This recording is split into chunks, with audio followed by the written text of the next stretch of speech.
みんな、こんにちは。僕の名前はトーフで、これは日本の田舎からインスピレーションを得た私の島です。清水へようこそ。さあ、行きましょう。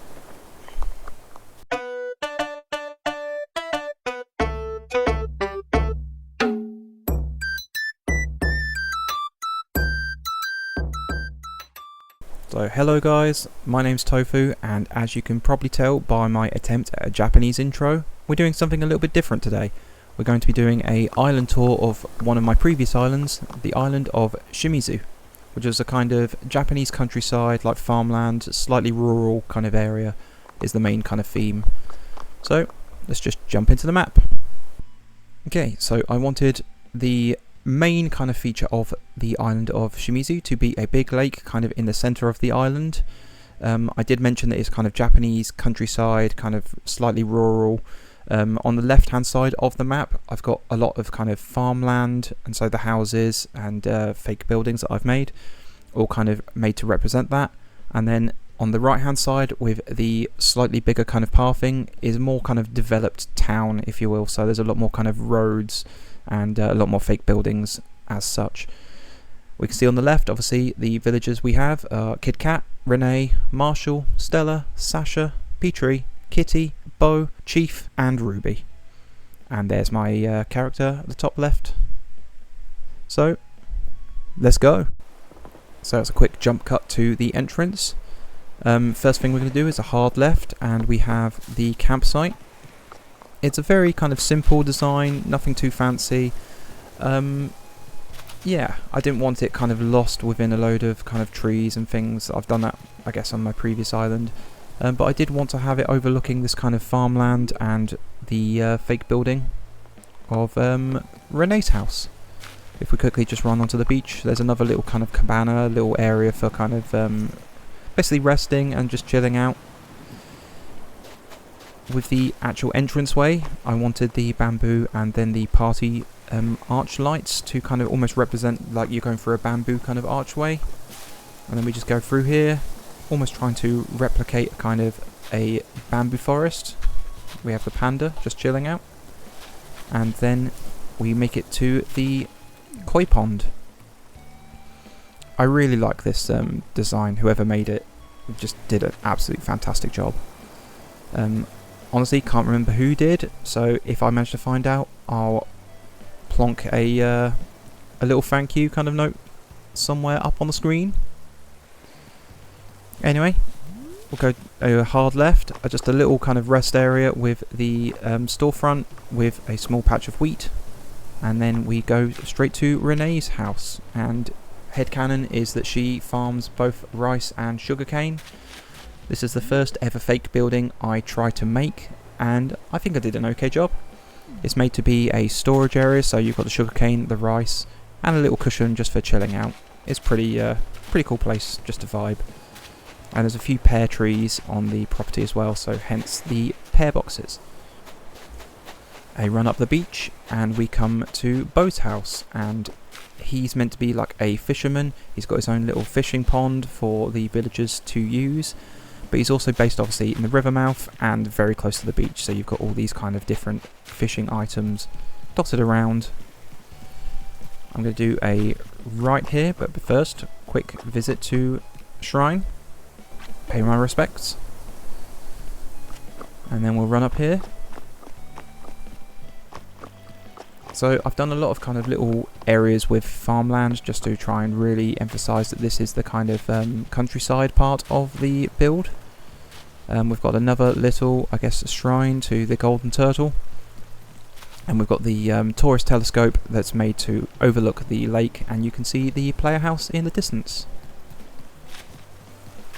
More kind of natural area. We've got like a little mine just down here. We've got a little small pumpkin farm next to the kind of mini wild area, and a small carrot farm. No guessing for which species owns the carrot farm. It's clearly a rabbit. I'm a basic bitch, what can I say? Some more rice and a little patch of wheat. And then we'll go down here. There's a small patch of tomatoes. We have a very simple decorated nook's cranny.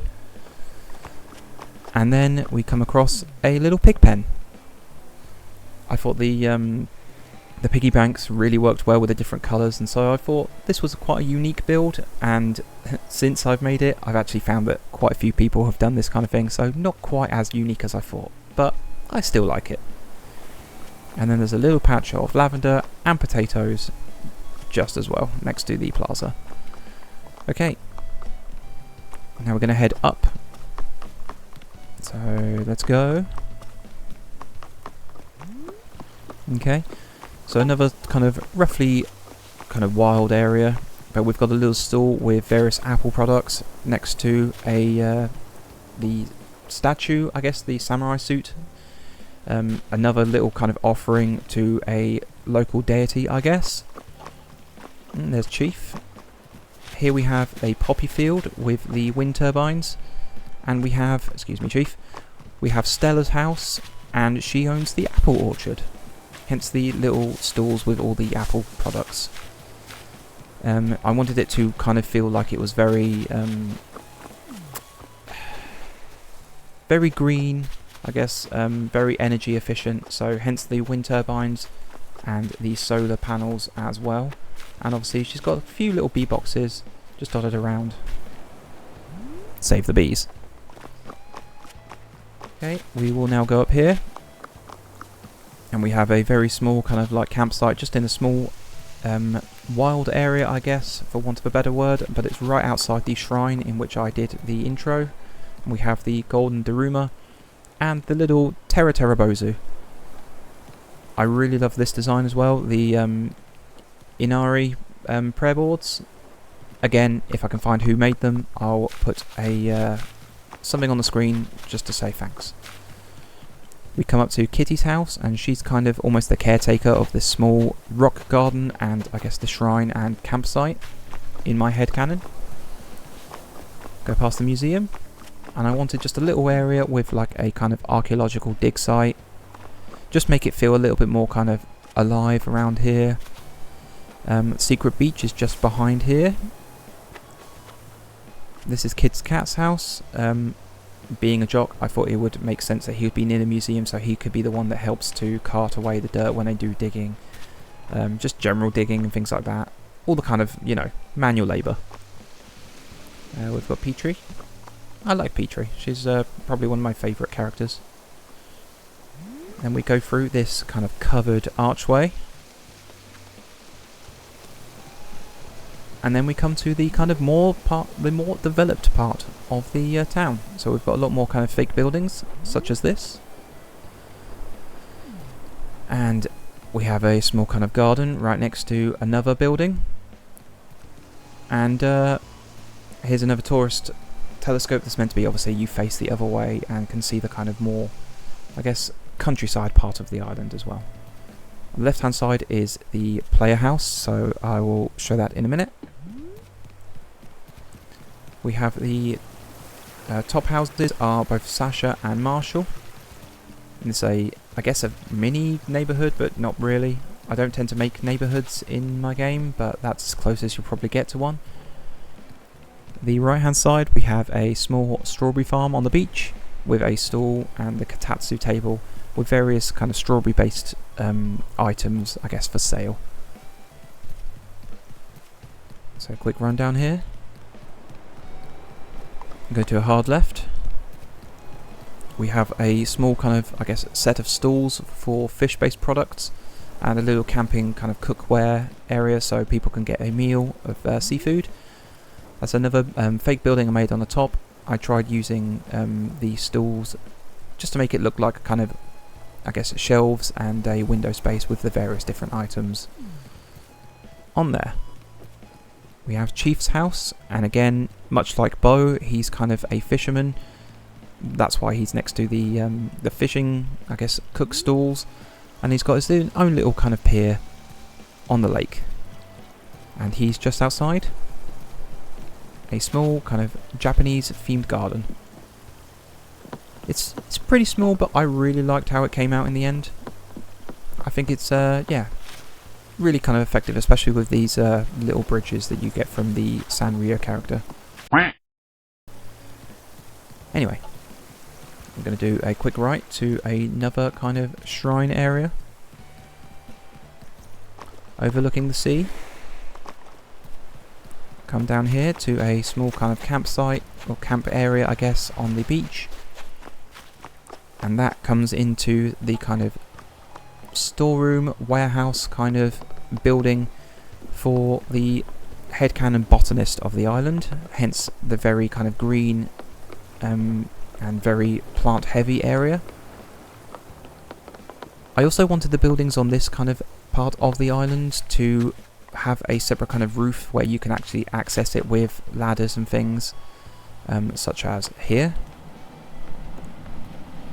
So a few of the buildings have like floor seats and kotatsu tables. Oh, I want to go down. No, please go down. There we go. Who knew going down the ladder was so hard? Anyway, the botanist of the island is Petrie. I think being a science-based kind of character, it made sense that she would be the one that was into biology. And here's the other houses from the kind of front view.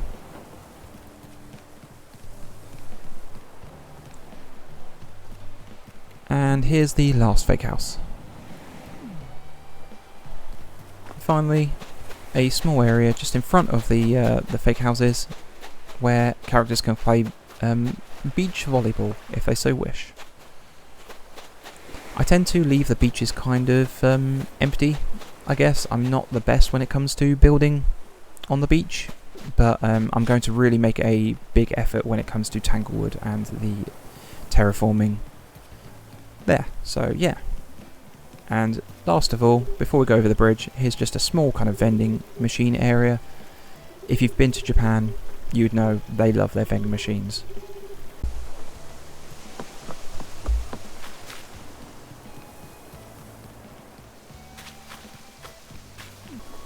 Okay guys, that just about wraps it up for the island tour of Shimizu. It's actually loosely based on the real place of Shimizu in Shizuoka, Japan. That's more of a coastal kind of town though, whereas this has obviously got the focus on the big lake, but it's close enough. Anyway, I'd like to say thank you very much for watching if you made it this far. If you liked the video, please hit like.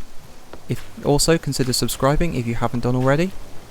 I have decorated the houses of the villager houses on this island, so if you would like to see what they look like, maybe have a little subscribe and follow on my Instagram. You can find it under tofu_alien. Anyway guys, thank you very much again. Cheers. Have a good one. See ya.